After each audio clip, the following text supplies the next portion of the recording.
Happy Purim, everybody. So today is a broadcast that brings us just a little bit closer to our 3-year anniversary. It's March 7th. It's broadcast 750, and in just 11 days, it'll be the 3-year anniversary of Torah every day together as a community. It'll be the 3-year anniversary of our community, and soon after that, it'll be our third siyum, a completion for the third time of the entire Torah. And today is Purim. So in honor, friends, of our very special day, happy Purim. Let's talk some Torah. So today is Purim, and we read the Megillah both last night and today. The mitzvot include giving some tzedakah directly to those who might be in need, giving food, 2 kinds of food, to neighbors and friends. Mishloach manot is the giving of food. Matanot levyonim is the mitzvah of giving tzedakah directly. And one of the most important ways in which we do that is we actually look for people so that we can stand face to face with them and give tzedakah.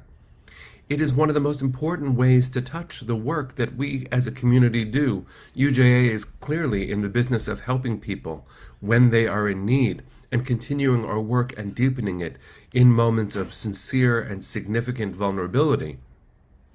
But seeing someone in need face to face is a different kind of giving.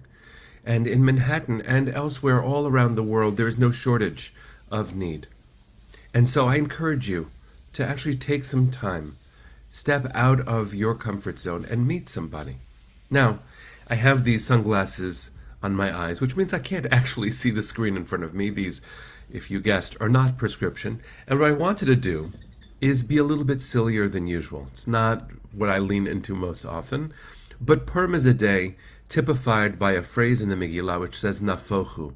Take what is and flip it on its head. Be silly. Let it go a drop.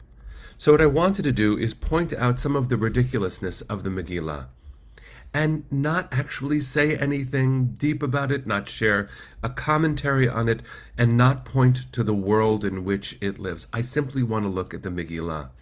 Because isn't it interesting, in the Tanakh, in the Hebrew Bible, to have a book that never mentions God, not once?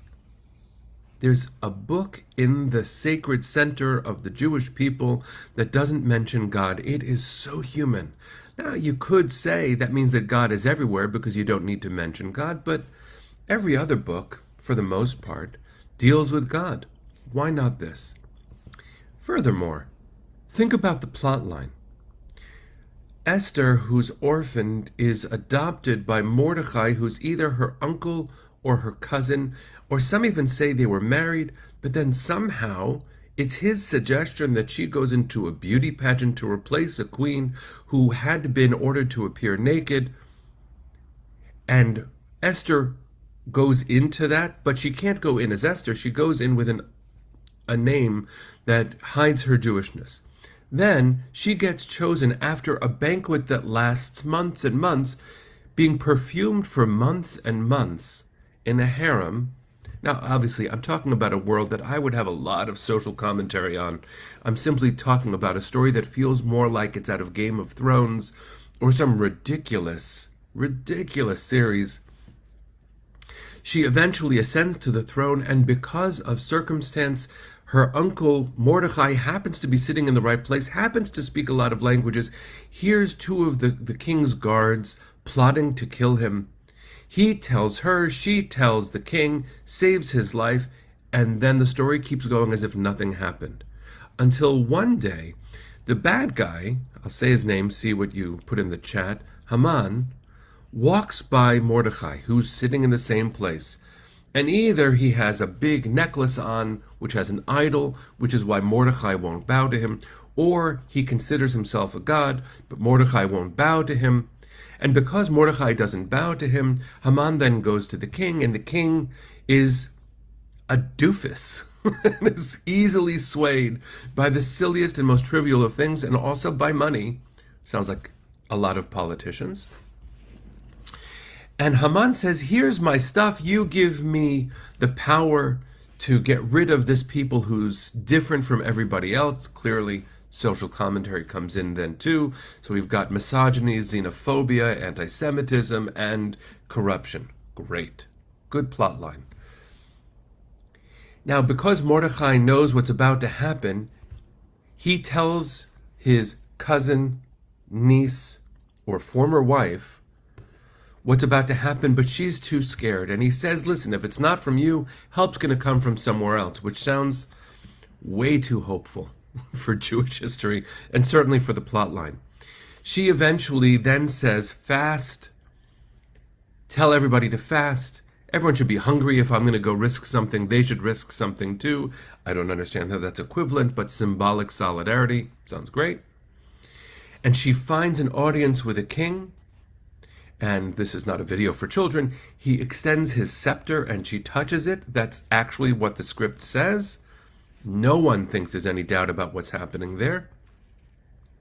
And instead of telling him what's going on, she invites him to a party. He and Haman are supposed to come to a party.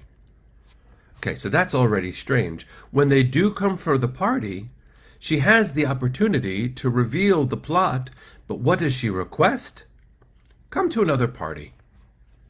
Again, this is a ridiculous story.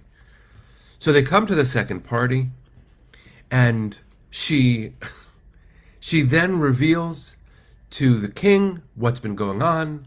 Haman and his sons are then all hung in public. Again, Game of Thrones, not the kind of story I expect to see in the Hebrew Bible, but there it is. And then the ring that Haman had worn is then put on Mordechai's finger. All the Jews become so powerful all of a sudden that everyone starts converting to Judaism, which is also what the text says. How bizarre, how bizarre. And then Esther and Mordechai write down the story, and they send it around to the people, and we all live happily ever after. So, okay, got to take off these sunglasses because they're hurting my eyes, but they made, hopefully, for an entertaining moment in our otherwise incredibly serious series. But here's the thing about our story. Here's the thing about Purim. It makes no sense. It's Nora Alillah. It is a strange, strange story. So, I don't want to say anything big about that. I just want to say how nice it is that we have a bizarre story. We get a break from all the legislative and narrative density of everything else, and we read a story that makes no sense. Of course, there's a lot of serious stuff in Purim, but it is a parody. Even traditional commentators say this is not a history lesson. It is all a parable. And what does it come to teach us? I have no idea. Yes, I do. I have a lot to say. But actually, just for a moment, I'd like to not know. Just for a moment, I'd like to just laugh at myself.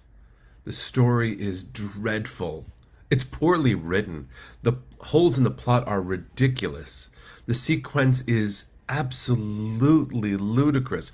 No editor, no publisher would ever let this story through, and yet somehow it made it into the center of our people's sacred heart. It's in the Tanakh.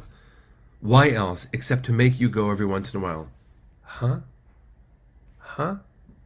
So friends, I have a lot to say. There is seriousness in response to Purim. I have a lot to say, and I'm sure you do too. Elsewhere, let's talk about these topics, because Purim raises them.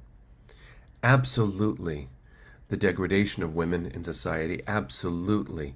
Facing anti-Semitism, how important it is to wield power ethically, how important it is to have safe and effective communication between community, how important allyship is with our neighbors, how important it is to elect people who can be wise and stand the test of time and temptation, how important it is to see how fickle leaders can be. If this ring can go on your finger, bad guy, it can someday go on mine, but that means it could go back onto yours. Friends, there is so much to say. So much to say. Because ultimately, Purim is ridiculous. And that's a mirror of our world. So, tomorrow, let's be serious and face it. Today, have a hamantashen. Be silly. Give some tzedakah. Lighten up. I'm saying it to me more than I'm saying it to you, because every once in a while it's nice to just let your shoulders down and be silly. So, as we sing our way into a hopefully good day, a silly day, my daughter's sunglasses on my face, guitar in hand, let's sing our way. Chag Sameach, everybody. Happy Purim.